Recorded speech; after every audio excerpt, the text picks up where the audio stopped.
Então, porque tem muito interesse. A gente pode falar ao longo do tempo o que eu vi lá, né? Tem muito os mecanismos, as estruturas. Eu gravo uns videozinhos no YouTube explicando o mecanismo, como ele funciona, os grupos, os interesses. Quem está por trás desses mecanismos? Quem que são os grandes poderosos aí? Você tem nomes? São empresas? Quem que é essa galera que financia essa ala ideológica na política que visa destruir a nossa sociedade? Não é uma pessoa. Eu identifico como 3 engrenagens o mecanismo. Um mecanismo são várias pessoas. Não existem empresas. Empresa é tijolo. Eu não luto contra a Globo. A Globo é um tijolo. Eu vou lá dar o quê? Da cabeçada no Projac, no tijolo? Não vou.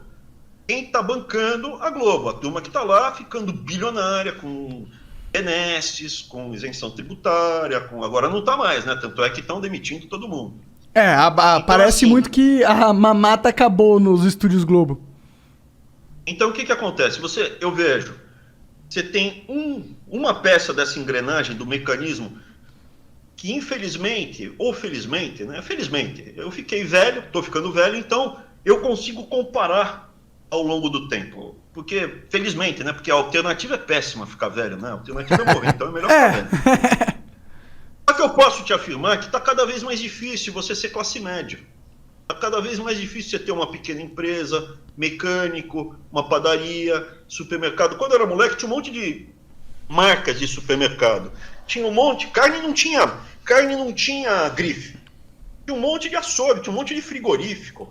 Hoje em dia você tem um duopólio de frigorífico. São 2 grandes empresas. Você tem supermercado, você tem 2 grandes empresas de supermercado. Você tem banco, tinha um monte de banco. Hoje você tem 5. 3 bancos privados que controlam. Ah, sim. Mas isso não está acontecendo no mundo todo? Não é só no Brasil que acontece isso. Chocolate.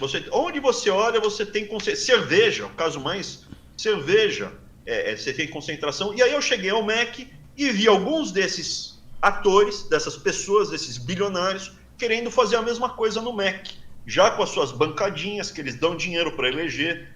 A bancadinha deles, eles fazem que nem portfólio de ações. Eles não colocam tudo num partido, eles distribuem. Ah, não, aqui vai ser um nesse partido, outro nesse partido, outro nesse. Como se fosse uma ação. Eu vou comprar um no setor elétrico, um no setor de telecomunicações, um banco, um de tecnologia.